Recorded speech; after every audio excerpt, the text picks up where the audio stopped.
ॐ नमो भगवते वासुदेवाय।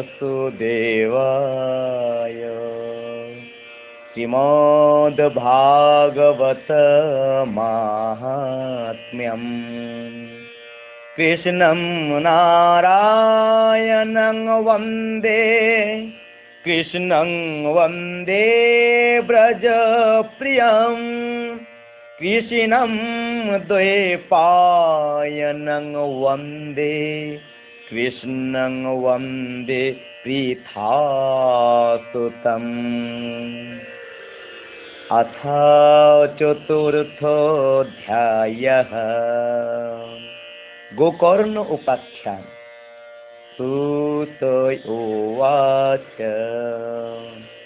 अथ वैष्णवचित्तेषु दृष्ट्वा भक्तिमलौकिकीं निजलोकं परित्यज्य भगवान् ভক্তবৎসলः। সুত বললেন, হে মুনিবর, সেই সময়ে নিজ ভক্তদের মনে অলৌকিক ভক্তির প্রাদুর্ভাব দেখে ভক্তবৎসল শ্রী ভগবান তার নিজ ধাম ছেড়ে সেখানে এলেন। বনমালী ঘন শ্যাম পীতবাসা মনোহরা কাঞ্চি কলাপরুচির লসন মুকুট কুণ্ডলঃ ত্রিভঙ্গ ললিত চারু কৌస్తుভেন বিরাজিতঃ কোটি মন্মথলাবণ্য হরিচন্দন চরিচিতঃ পরমানন্দ চিন্মূর্তির মধুর মুরলীধর আবিবেশ সভক্তানাং হৃদয়ান্যমলানি চ বৈকুণ্ঠবাসিন ये च वैष्णवा उद्धवादयः तत्कथा श्रवणार्थं ते गूढरूपेण संस्थितः। তার গলায় বনমালা শোভিত ছিল, সে অঙ্গ সজল জলধরের মতো শ্যামবর্ণ, পরনে মনোহর পীতাম্বর, কোটি দেশ কাঞ্চি দামে সুসজ্জিত, মস্তকে মুকুট এবং কর্ণে কুণ্ডল ঝিকমিক করছিল। তিনি ত্রিভঙ্গ ললিত ভাবে দাঁড়িয়ে ভক্তদের মনোহরণ করছিলেন। বক্ষে কৌস্তমণি শোভা পাচ্ছিল, সারা অঙ্গ হরিচন্দনে চরিচিত ছিল। সেই রূপের শোভার কে বর্ণনা করব। তখন মনে হচ্ছিল কোটি কামদেবের রূপ মাধুরী বুঝি একত্র সজ্জিত হয়েছে। পরমানন্দ চিন্ময় বিগ্রহ মধুরাতে মধুর মুরলীধর এক অপূর্ব ভুবন মোহন মূর্তিতে নিজ ভক্তদের নির্মল চিত্তে আবির্ভূত হয়েছিলেন। ভগবানের নিত্য লোক নিবাসী লীলা সহচর উদ্ধবাদী অদৃশ্য ভাবে সে ভাগবত কথা শ্রবণের জন্য সেখানে উপস্থিত হয়েছিলেন। প্রভু আবির্ভূত হওয়া মাত্রই চারিদিকে জয় হোক জয় হোক ধ্বনি উত্থিত হতে লাগলো। সেই সময়ে ভক্তিরসের অদ্ভুত প্রবাহ বইতে লাগলো। বারবার আবির, গুলাল এবং পুষ্প বর্ষণ আর শঙ্খ ধ্বনি হচ্ছিল। সেই সভায় যারা এসেছিলেন তাদের কারোরই নিজেদের দেহ, গৃহ এবং নিজ সম্পর্কে হুঁশ ছিল না। তাদের এই অদ্ভুত তন্ময়তা দেখে নারদ বলতে লাগলেন, হে মনীশ্বরগণ, আজ আমি এই সপ্তাহ শ্রবণের অতীব অলৌকিক মহিমা দর্শন করলাম। এখানে যেসব অতি মূর্খ, দুষ্ট আর পশু পক্ষীও রয়েছে, তারা সকলে একেবারে নিষ্পাপ হয়ে গেল। সুতরাং এতে সন্দেহ রইল না যে কলিযুগে চিত্ত শুদ্ধির জন্য, পাপ রাশি নষ্ট করার জন্য মর্ত লোকে এই ভাগবত কথার সমান পবিত্র দ্বিতীয় কিছু নেই। হে মুনিবর, আপনারা অত্যন্ত কৃপালু। সংসারের মঙ্গলের কথা চিন্তা করে এই সম্পূর্ণ নতুন এক পন্থা প্রচলিত করেছেন। আপনারা দয়া করে বলুন যে এই কথার সপ্তাহ যজ্ঞের দ্বারা সংসারে কোন কোন মানুষ পবিত্র হবে? সনকাদি মুনিগণ বললেন, যে সকল মানুষ সদা সর্বদা নানা রকম পাপ কর্ম করে, নিরন্তর দুরাচারে লিপ্ত এবং অসৎ পথগামী আর ক্রোধানলে দগ্ধ, কুটিল ও কাম পরায়ণ, এরা সকলেই এই কলিযুগে সপ্তাহ যজ্ঞ দ্বারা পবিত্র হয়ে যায়। যারা সত্য থেকে চ্যুত, মাতা পিতার নিন্দুক, নানা রকম বিষয়ে বাসনার জর্জরিত, আশ্রম ধর্ম রহিত, দাম্ভিক, মাৎসর্য পরায়ণ এবং হিংসুক বা অপরকে পীড়নকারী, তারাও কলিযুগে সপ্তাহ যজ্ঞ দ্বারা পবিত্র হয়ে যায়। যারা মদ্যপান, ব্রহ্মহত্যা, সুবর্ণচুরি, গুরুপত্নী গমন, বিশ্বাসঘাতকতা, এই পঞ্চ মহাপাতক আচরণকারী, ছল চাতুরী পরায়ণ, ক্রূর, পিশাচের মতো নির্দয়, ব্রাহ্মণদের ধনে পুষ্ট ও ব্যভিচারী, এরাও কলিযুগে সপ্তাহ যজ্ঞে পবিত্র হয়ে যায়। যে দুষ্ট ব্যক্তি সর্বদা দুরাগ্রহবশত কায় মনোবাক্যে কেবল পাপই করে, যে অপরের ধনে পুষ্ট হয়, যার মন কলুষিত এবং হৃদয়ে কুভাবনাযুক্ত, তারা সকলেই কলিযুগে সপ্তাহ যজ্ঞে পবিত্র হয়ে যায়। হে নারদ, এ বিষয়ে এক প্রাচীন ইতিহাস তোমাকে শোনাচ্ছি। সেই কাহিনী শুনলেও সব পাপ নষ্ট হয়ে যায়। তুঙ্গভদ্রা তটে পূর্বমভূৎপত্তনমুত্তমম, यत्र वर्णः स्वधर्मेण सत्यसत्कर्म तत्परः, आत्मदेवः पुरे तस्मिन् सर्ववेदविशारदः, श्रोतस्मार्तेषु निष्णातु দ্বিতীয় ইব ভাস্করঃ।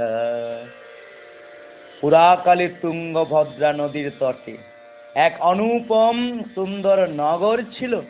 সেখানে সমস্ত বর্ণের মানুষই নিজ নিজ ধর্ম অনুসারে সত্যাশ্রয়ী ও সৎকর্ম পরায়ণ ছিল।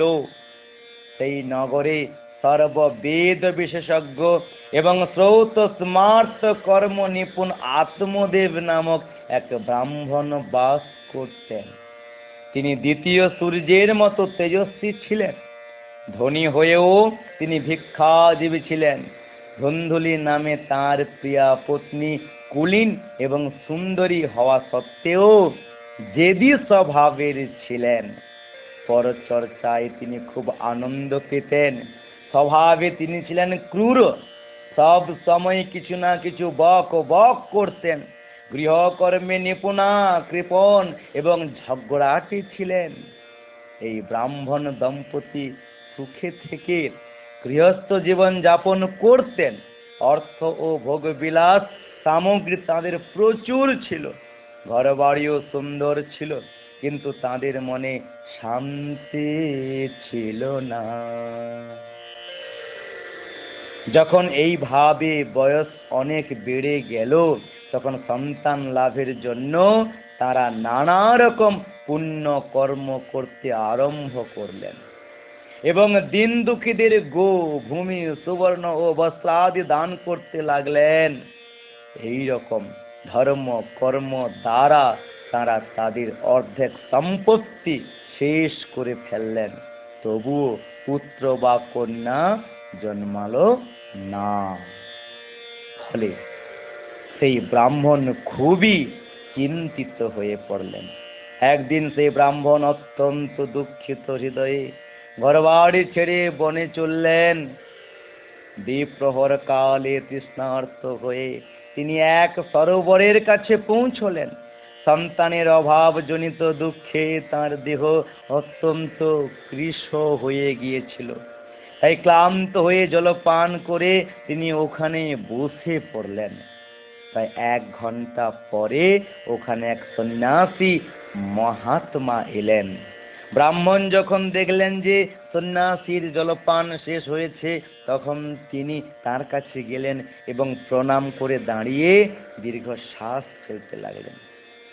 সন্ন্যাসী প্রশ্ন করলেন, কথং হৃদিষি বিপ্রত্বম কাতে চিন্তা বলিয়সি বদত্বম সত্বরং মহ্যং স্বস্য দুঃখস্য কারণম। হে বিপ্র, তুমি রোদন করছো কেন? তোমার এমন কি দুশ্চিন্তা রয়েছে? তোমার দুঃখের কারণ শীঘ্র আমাকে বলো। ব্রাহ্মণ উবাচ, কিং ব্রবীমি ঋষে দুঃখং পূর্ব পাপেন সঞ্চিতম মদীয়ঃ পূর্বজাস্তয়ং কবস্নমুপভুঞ্জতে। ব্রাহ্মণ বললেন, প্রভু, আমার পূর্বজন্মের সঞ্চিত পাপের কথা কি আর বলবো? আমার পিতৃপুরুষগণ আমার দেওয়া জলাঞ্জলির জল নিজ চিন্তাজনিত দীর্ঘশ্বাসে ঈষৎ উষ্ণ করে পান করছেন। দেবতা ও ব্রাহ্মণেরা আমার দেওয়া জিনিস প্রসন্ন মনে গ্রহণ করেন না। সন্তানের অভাবে আমি এত দুঃখী যে আমি সব কিছু শূন্য দেখছি। আমি প্রাণ ত্যাগ করার জন্য এখানে এসেছি। সন্তানহীন আমার এই জীবনে ধিক, সন্তানহীন গৃহকে ধিক, সন্তানহীন ধনে ধিক, নিঃসন্তান বংশকেও ধিক। আমি যেই গাভী পালন করছি সেটিও সর্বদা বন্ধা হয়ে যাচ্ছে। যে গাছ লাগাই তাতেও ফুল ফল আসে না। আমার বাড়িতে যে ফল আনা হয় তাও অতি শীঘ্র পচে যায়। আমার মতো অভাগা ও পুত্রহীনের এই জীবন কোন কাজে লাগবে? এই কথা বলে সে ব্রাহ্মণ দুঃখে ব্যাকুল হয়ে সন্ন্যাসী মহাত্মার কাছে উচ্চৈঃস্বরে কাঁদতে লাগলেন। সন্ন্যাসীর হৃদয়ে বড়ই করুণার উদ্রেক হলো। তিনি যোগনিষ্ঠ ছিলেন। ব্রাহ্মণের ললাট রেখা দেখে তিনি সবই জানতে পারলেন এবং বিস্তৃত ভাবে সব বলতে লাগলেন। সন্ন্যাসী বললেন, হে বিপ্র, পুত্র লাভের এই মোহ তুমি ত্যাগ করো। কর্মের গতি অতি প্রবল, বিবেকের আশ্রয় নিয়ে সংসারের বাসনা ত্যাগ করো। হে বিপ্রবর, শোনো, তোমার প্রারব্ধ অর্থাৎ ভাগ্য দেখে বোঝা যাচ্ছে যে আগামী 7 জন্ম পর্যন্ত কোনো রকমের তোমার কোনো সন্তান হবে না। পুরাকালে রাজা সগর এবং অঙ্গকেও সন্তানজনিত দুঃখ ভোগ করতে হয়েছিল। হে ব্রাহ্মণ, তুমি এখন বংশ রক্ষার আশা পরিত্যাগ করো। সন্ন্যাসে সব রকম সুখ বিদ্যমান আছে। ব্রাহ্মণ বললেন, বিবেকেন ভবেতি কিং মে পুত্রং দেহে বলাদপি নো চেত্যজাম্যহং প্রাণং ত্বদগ্রে শোকমূর্ছিতঃ। হে মহাত্মা, বিবেক দিয়ে আমার কি হবে? আপনার যোগ বলে আপনি আমাকে পুত্র দান করুন, তা না হলে আমি আপনার সামনে শোক মূর্ছিত হয়ে নিজের প্রাণ ত্যাগ করছি। যার মধ্যে স্ত্রী পুত্রের সুখ নেই, এইরকম সন্ন্যাস তো সর্বতোভাবে নীরস। সংসারে পুত্র পুত্রাদিতে মুখরিত গৃহাশ্রমিত সবচেয়ে সরস। ব্রাহ্মণের এইরকম আগ্রহ দেখে সন্ন্যাসী বললেন, বিধিলিপুর উপর হঠকারিতা করতে গিয়ে রাজা চিত্রকেতুর অশেষ কষ্ট ভোগ হয়েছিল। অতএব দৈব যার সকল চেষ্টা নিষ্ফল করে দেয়, সেই মানুষের মতো তোমার ভাগ্যেও পুত্র সুখ নেই। তুমি তো বিষম জিদ ধরে প্রার্থী রূপে আমার কাছে এসেছো। এই অবস্থায় আমি তোমাকে কি বলবো? সেই মহাত্মা যখন বুঝলেন যে এই ব্রাহ্মণ কিছুতেই নিজের জিদ ছাড়বে না, তখন তিনি ব্রাহ্মণকে একটি ফল দিয়ে বললেন, এই ফলটি তুমি তোমার স্ত্রীকে খাইয়ে দাও, এতে তার এক পুত্র হবে। 1 বছর পর্যন্ত তোমার স্ত্রীকে সত্য, শৌচ, দয়া, দান ও একাহারের নিয়ম পালন করতে হবে। এই রকম করলে তোমার সেই পুত্র অত্যন্ত শুদ্ধ স্বভাব হবে। সত্যং শৌচং দয়া দানম মেক ভক্তং তু ভোজনম বর্ষাবধি স্যা কার্যম তেন পুত্রতি নির্মলঃ। এই কথা বলে সেই যোগীরাজ চলে গেলেন, আর ব্রাহ্মণ নিজের বাড়ি ফিরে এলেন। বাড়ি এসে সেই ফলটি তিনি তাঁর স্ত্রীর হাতে দিয়ে অন্য কাজে বেরিয়ে গেলেন।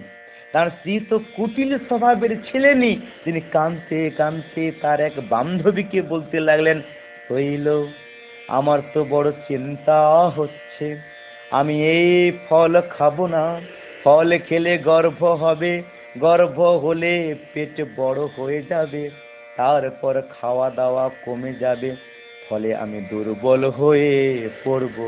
তাহলে আমি ঘরের কাজ কি করে করব? আর যদি কোনো দিন দৈববশে গ্রামে ডাকাত পড়ে, তাহলে গর্ভিণী নারী কি করে পালাবে? সুখদেবের মতো গর্ভ যদি পেটের মধ্যেই থেকে যায়, তবে তাকে বের করা যাবে কি করে? আর যদি প্রসবের সময় সে বাঁকা হয়ে বেরিয়ে আসে, তাহলে তো আমার প্রাণ সংশয় হবে। এমনিতেই প্রসবের সময় ভয়ানক যন্ত্রণা হয়, আমি সুকুমারী হয়ে সেই যন্ত্রণা কি করে সহ্য করব? আমি যখন দুর্বল হয়ে পড়ব, তখন আমার ননদরা এসে বাড়ির সব জিনিসপত্র নিয়ে চলে যাবে, আর এই সত্য শৌচাদির নিয়ম পালনও তো আমার পক্ষে কঠিন। যে নারী সন্তান জন্ম দেয়, সেই সন্তানকে লালন পালন করতেও তার খুব কষ্ট হয়। আমার বিবেচনায় তো বন্ধা বা বিধবা স্ত্রীরাই সুখী। মনের মধ্যে এইরকম নানা প্রকার কুচিন্তা করে ওই ফলটি সে খেলো না। তার স্বামী এসে যখন জিজ্ঞাসা করলো, ফল খেয়েছো? সে তখনও বলে দিল, হ্যাঁ খেয়েছি। একদিন তার বোন ঘটনাচক্রে তার বাড়ি বেড়াতে এলো, তখন সে তার বোনকে সমস্ত কাহিনী শুনিয়ে বলল যে, আমার মনে বড় দুশ্চিন্তা হচ্ছে, এই দুশ্চিন্তার ফলে আমি দিন দিন দুর্বল হয়ে পড়ছি, বলতো বোন কি করা যায়? বোন বলল, আমার পেটে সন্তান রয়েছে, এই সন্তানের জন্ম হলে আমি একে তোমায় দিয়ে দেব। ততদিন পর্যন্ত গর্ভবতীর মতো গুপ্তভাবে সুখে বাস করতে থাকো। তুমি আমার স্বামীকে কিছু টাকা পয়সা দিয়ে দিও, সে তোমাকে তার ছেলে দান করে দেবে। আমি এমন ভাবে প্রচার করব যাতে সকলেই এই কথাই বলবে যে আমার ছেলের জন্মের 6 মাসে মারা গেছে। আর আমি রোজ তোমার বাড়ি এসে তোমার ছেলেকে লালন পালন করতে থাকবো। তুমি এখন পরীক্ষার জন্য এই ফলটি গরুকে খাইয়ে দাও। স্ত্রীসুলভ স্বভাববশত বোন যা বলল ব্রাহ্মণী তাই করলো। এরপরে যথাসময়ে ওই বোনের ছেলে হলো। তখন ছেলের বাবা চুপি চুপি এসে ব্রাহ্মণ পত্নী ধুন্ধুলিকে ছেলেটি দিয়ে দিল। এদিক সে নিজের পতি ও আত্মদেবকে বলল যে, আমি নির্বিঘ্নে পুত্র প্রসব করেছি। এইভাবে আত্মদেবের ছেলে হয়েছে শুনে সকলেরই খুব আনন্দ হলো। পিতা ছেলের জাত কর্ম সংস্কার করে ব্রাহ্মণদের দান দিলেন এবং বাড়িতে গান বাজনা ও নানাবিধ মাঙ্গলিক অনুষ্ঠান হতে লাগলো। ধুন্ধুলি তার স্বামীকে বলল, আমার স্তনে তো দুধই নেই, তাহলে গরু বা অন্য প্রাণীর দুধে কি করে আমি এই বালককে মানুষ করব? আমার বোনের ইদানিং ছেলে হয়েছিল, সে তো মারা গেছে, তাকে ডেকে এনে এখানে রাখি, সে নিজের বুকের দুধ দিয়ে এই শিশুকে মানুষ করবে। তখন নিজের ছেলের মুখ চেয়ে আত্মদেব তাতে রাজি হলেন। মাতা ধুন্ধুলি ছেলের নাম রাখলো ধুন্ধুকারে। এরপরে 3 মাস কেটে যাওয়ার পর সেই গরুটির মানুষের মতো একটি বাচ্চা হলো। এই বাচ্চাটি সর্বাঙ্গ সুন্দর, দিব্য, নির্মল ও সোনার মতো কান্তিমান। তাকে দেখে ব্রাহ্মণের খুব আনন্দ হলো এবং তিনি নিজেই সেই বাচ্চার সব সংস্কার করলেন। এই খবর পেয়ে সকলেরই খুব অবাক লাগলো এবং তারা ওই বাচ্চাকে দেখতে আসতে লাগলো। তারা নিজেদের মধ্যে বলা বলি করতে লাগলো, দেখো ভাই, আত্মদেবের কেমন সৌভাগ্যের উদয় হয়েছে, কেমন আশ্চর্য ব্যাপার যে গরুর পেটেও এই রকম দিব্যকান্তি ছেলে জন্মালো। দৈব যোগে এই গুপ্ত রহস্যের ব্যাপার কেউই জানতে পারলো না। ছেলেটির কান দুটি গরুর কানের মতো দেখতে হওয়াতে আত্মদেব তার নাম রাখলেন গোকর্ণ। কিছুকাল অতীত হলে এই 2 বালক বড় হয়ে যুবক হলো। তার মধ্যে গোকর্ণ খুব বড় পণ্ডিত ও জ্ঞানী হলো, কিন্তু ধুন্ধুকারী হলো একটি শয়তান। সে স্নান শৌচাদি ব্রাহ্মণোচিত আচরণের বিন্দু মাত্রও জানত না এবং খাওয়া দাওয়ার তার কোনো বাচ বিচার ছিল না। তার মধ্যে ক্রোধ অতিশয় তীব্র ছিল। সব রকম খারাপ খারাপ জিনিস সে সংগ্রহ করে আনতো। মৃতদেহের স্পর্শ করা অন্নও সে অবলীলাক্রমে গ্রহণ করত। অপরের জিনিস চুরি করা এবং সকলের প্রতি দ্বেষ করা তার স্বভাব হয়ে গিয়েছিল। লুকিয়ে লুকিয়ে অন্যের বাড়িতে সে আগুন লাগিয়ে দিত। অন্য লোকের সন্তানদের খেলার জন্য কোলে তুলে নিয়ে তাদের কুয়োর মধ্যে ফেলে দিত। হিংসা তার কাছে এক মহা আনন্দের ব্যাপার হয়ে দাঁড়িয়েছিল। সর্বদাই সে অস্ত্র শস্ত্র নিয়ে ঘোরাঘুরি করত আর দিন দুঃখী এবং অন্ধ আতুরদের অকারণে লাঞ্ছনা করত। চণ্ডালদের সাথে তার বিশেষ বন্ধুত্ব ছিল। তাদের মতো হাতে জাল নিয়ে কুকুরের পাল সাথে করে পশু পাখি শিকার করার জন্য ঘুরে বেড়াতো। বেশ্যাদের কুসঙ্গে পড়ে সে তার সমস্ত পৈতৃক সম্পত্তি উড়িয়ে দিল।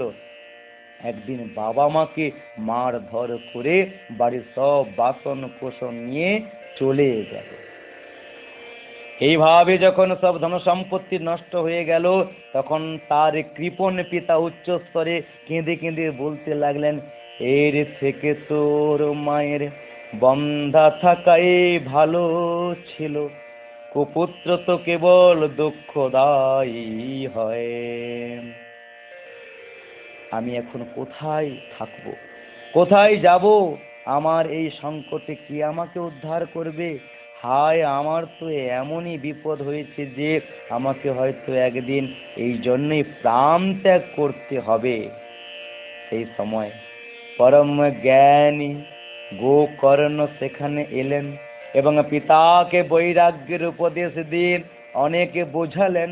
তিনি বললেন, হে পিতা, এই সংসার অসার, এ কেবল দুঃখময় ও মোহ উৎপন্নকারী। ছেলে কার, ধন সম্পত্তি কার, স্নেহাসক্ত মানুষ দিবারাত্র প্রদীপের মতো কেবল জ্বলতেই থাকে। সুখ তো ইন্দ্রেরও নেই, চক্রবর্তী রাজারও নেই। সুখ তো আছে কেবল বৈরাগী নির্জনবাসী মুনিদের মধ্যে। এই আমার ছেলে, এই অজ্ঞান ত্যাগ করুন, মোহ থেকে নরক প্রাপ্তি হয়। এই শরীর তো একদিন নষ্ট হবেই, তাই সব কিছু ছেড়ে বনে গিয়ে থাকুন। গোকর্ণের কথা শুনে আত্মদেব বনে যাওয়ার জন্য তৈরি হলেন এবং তাকে বলেন, বাছা, বনে গিয়ে আমার কি করা উচিত? বিস্তারিত ভাবে আমাকে সে কথা বলো। আমি অত্যন্ত মূর্খ, আজ পর্যন্ত কর্মবশত স্নেহপাশে বদ্ধ থেকে পঙ্গুর মতো এই সংসার রূপী অন্ধকূপে পড়ে রয়েছে। তুমি বড়ই দয়ালু, এখান থেকে আমাকে উদ্ধার করো। অন্ধকূপে স্নেহ পাশে বদ্ধঃ পঙ্গু রহং শঠঃ কর্মণা পতিতো নূনং মামোদ্ধর দয়ানিধে।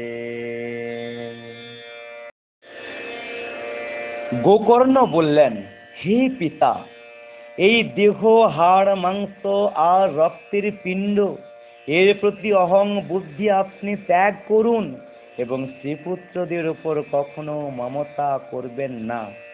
এই সংসারকে সর্বদা ক্ষণভঙ্গুর রূপে দেখবেন। সংসারের কোনো জিনিসকে স্থায়ী মনে করে তাতে অনুরাগ অর্থাৎ আসক্তি করবেন না। একমাত্র বৈরাগ্য রসের রসিক হয়ে ভগবদ ভক্তিতে নিরত থাকুন। ভগবদ ভজনই সর্বশ্রেষ্ঠ ধর্ম। নিরন্তর তাই নিয়ে থাকুন। অন্য যাবতীয় লৌকিক ধর্ম ত্যাগ করুন, সর্বদা সাধু ব্যক্তিদের সেবা করুন।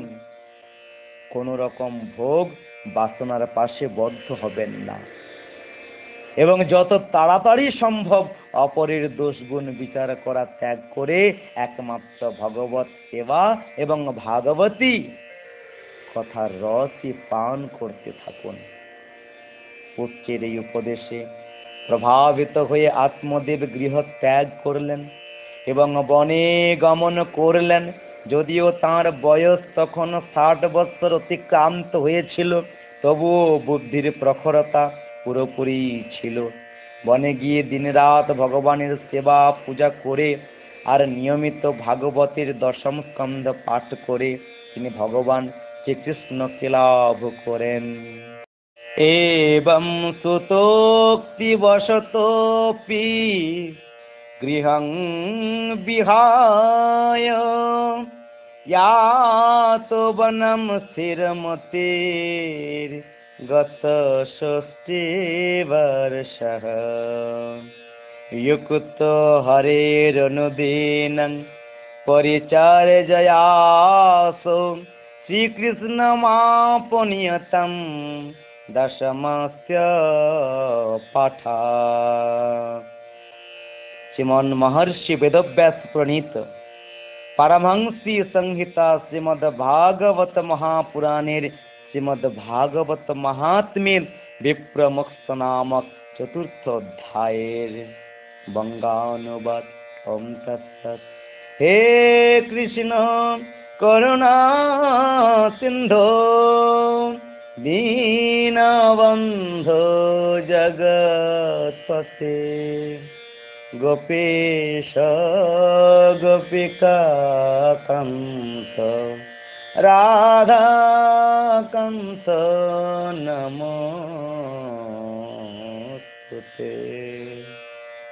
ब्रजेंद्र नंदन श्री कृष्ण कन्हैया लाल की जय।